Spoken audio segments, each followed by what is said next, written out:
Imagine sitting down, for a quiet dinner in a packed little restaurant in Hualien, and suddenly a group of 10 people sit down right next to you and just start screaming glory and amen at the top of their lungs. Welcome to today's deep dive. Glad to have you with us. Yeah, that sounds like an absolute nightmare, honestly. Right. Well, today we are digging into a July 2026 audio message from Pastor Hu Zhikeng. He references Matthew chapter 6 in the writings of John MacArthur.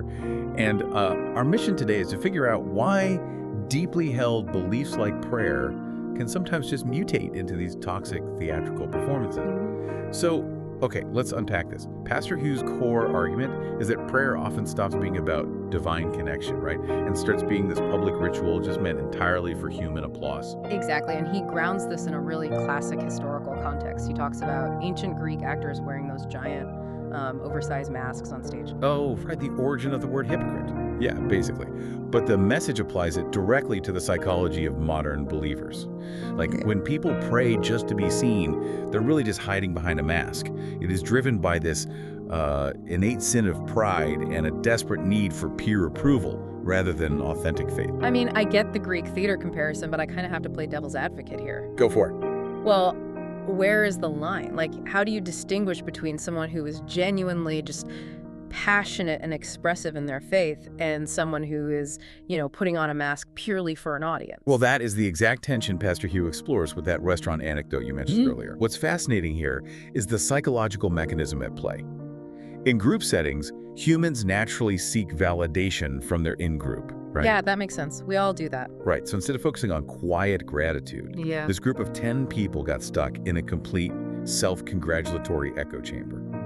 They were so focused on proving their devotion to their peers that they completely lost all situational awareness. They totally ignored basic manners and just the comfort of everyone else in the room. Exactly. Even Pastor Hu, a pastor himself, felt it was entirely inappropriate. So the friction there is really between their internal intent, which is wanting to visibly practice their faith, and the external impact, which was just pure obnoxiousness. Right, it just becomes toxic at that point. Yeah, and Pastor He points out that believers are taught to be salt and light, but applying that actually requires some basic self-awareness. Think about light, it is supposed to guide you. Right. But if you're driving at night and an oncoming car just blasts its high beam straight into your eyes, you aren't grateful for the illumination. No, definitely not. You are blinded, you can't see the road, and you're just angry. That is the absolute perfect way to visualize it. Yeah. And this same logic applies to the salt metaphor the source brings up.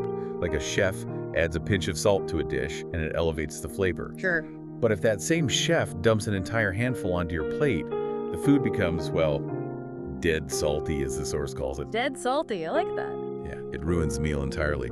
So if we connect this to the bigger picture, it means that self-awareness and knowing how to appropriately deliver your message are just as vital as the message itself. Without that calibration, the practice is toxic to everyone around you. So what does this all mean for you? Ultimately, true wisdom is about connecting your beliefs to your daily life with genuine sincerity and a deep respect for others. It is not about loud, inconsiderate public displays that disrupt a crowded room. It is really about living out your values in a way that actually brings peace to the people around you, rather than, forcing them to be a captive audience to your performance. Which brings up a really interesting point to end on. If blasting our light like a high beam only blinds and alienates the people around us, what quiet, completely unnoticed actions might actually be the most effective way to positively impact the world? Think about that next time you are tempted to turn on the brights.